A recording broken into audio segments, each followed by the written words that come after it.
was in college, I worked in the rental office of the building I lived in. It was a pretty nice place, all things considered. There was a security staff on guard 24/7 who would take you to your vehicle or walk you to your apartment if you didn't feel safe. There was a gym on site and even a small coffee shop that was open long hours that came in handy during finals. They offered a discount on rent if you worked at least 10 hours per week in the office, on top of paying $9 an hour, so I signed up to do it.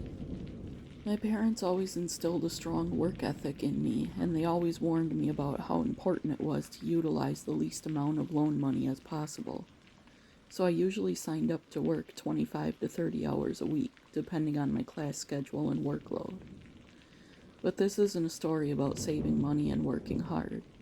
It's about my crazy experiences working in the student housing office of my apartment complex. I was working the evening/night shift because that's what I signed up for. I've always been a night owl. The office had a person at the front desk every night.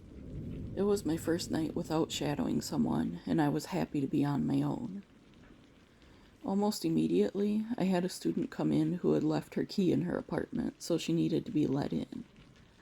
The protocol was to check her ID against the one we had on file to ensure she was who she claimed she was. Then I remembered she would have to fill out an incident report, so I went to grab one from the filing cabinet in the copy room, when I heard footsteps behind me. "Oh, you can't come back here with me," I said as I turned around. But she wasn't there.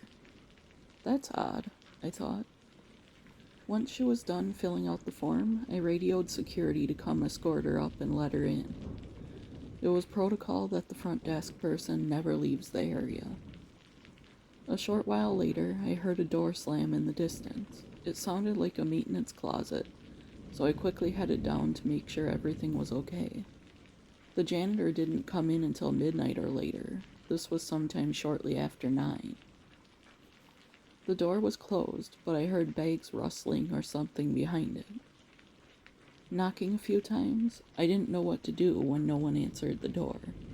They obviously weren't supposed to be in there or were up to something if they wouldn't answer. I radioed to security to come open it. It was my first night working alone, and I didn't want something big happening on my watch. I held my breath as the guard turned the key in the lock, half expecting someone to jump out with a baseball bat or something. But there was no one. While I waited for the guard, I never even realized the light had went off and the noise stopped. "Didn't you say the light was on?" the guard asked. It was, and there was a rustling noise coming from inside, almost like plastic shopping bags, I said, confused. "Well, it must have been a ghost," the guard said, looking amused. Later, I was sitting at my desk. Things were quiet, so I was working on an assignment, and the coffee pot on the counter behind me started brewing. At first, I thought maybe someone had an auto timer set on it to start brewing for break time. But walking over to it, I realized there was no timer, and there were no coffee grounds in it. It was brewing water. Around midnight, I radioed the security guard to take my half-hour lunch break and waited for him to come watch the office while I stepped out. I had left my lunchbox in my car, so I headed out to the parking lot to grab it. My heart started racing when I heard footsteps coming up behind me. It was dark. A few of the parking lot lights were burnt out, awaiting replacement. I stopped. The footsteps stopped. I turned around, but no one was in sight. Speeding up, I hurried to my car, grabbed my lunchbox and phone charger, and hurried back inside. We had a small break room, so I retreated there to eat and charge my phone. Heading back to my desk, I shook my head, still confused about the coffee pot and janitor's closet incidents.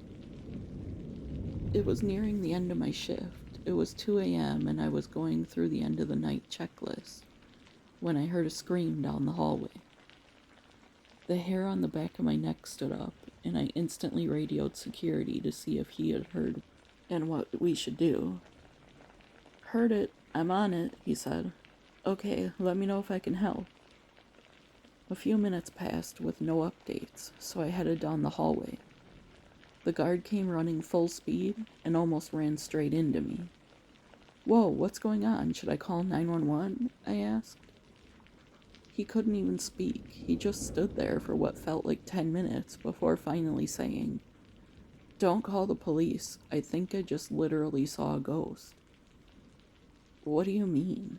I said. I was rushing towards the scream we heard, which sounded like it was coming from the break room. I was about to open the door, and a woman walked through it. I don't mean she opened the door and came out.